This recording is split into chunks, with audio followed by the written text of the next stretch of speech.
দেখো বন্ধুরা, শুভ দুপুর। আমি তখন রান্না করতে করতে আমার ফোনে একটু প্রবলেম হয়েছিল, তো রান্নাটা পুরোটা দেখাতে পারলাম না কীভাবে রান্নাটা করেছি। তো দেখো, রান্নার শেষে আমি ভোগ লাগিয়েছি ঠাকুরকে। কি কি করেছি তখন তাড়াতাড়ি করে দেখো। পটলের রসা করছিলাম, তখন করতে করতেই ফোনটা মনে হয় ডাউন ভর্তি হয়ে গেছিলো গ্যালারি। যাই হোক, কিছু একটা হয়েছিল, ভিডিও হচ্ছিল না। তো আমি তাড়াতাড়ি রান্নাটা করে নিলাম, নিয়ে ভোগটা লাগালাম, তারপরে তোমাদেরকে সরাসরি চলে আসলাম একদম খাওয়ার পাতে। তো দেখো, ভোগ লাগিয়েছি ঠাকুরকে।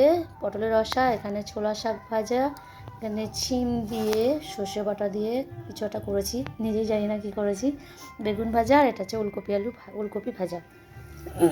তো এগুলো আমি মিশাচ্ছি। আমার মেয়ে স্কুল থেকে এসেছিলো, বলছে মা আমার খিদে পেয়েছে, তাড়াতাড়ি খেতে দিয়ে দাও। তো ওকে আমি খেতে দিয়ে দিয়েছি, অলরেডি খাচ্ছে। দেখো কেমন হয়েছে ললিতা? ভালো হয়েছে? ভালো হয়েছে, সুপার ডুপার।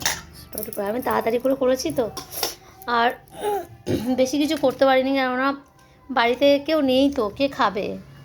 এই যা রান্না করেছি এইটাই নষ্ট হবে। ললিতার বাবা যদি আসে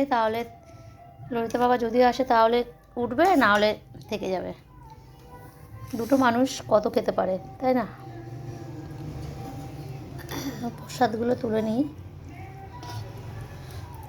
তুলে নিয়েছি,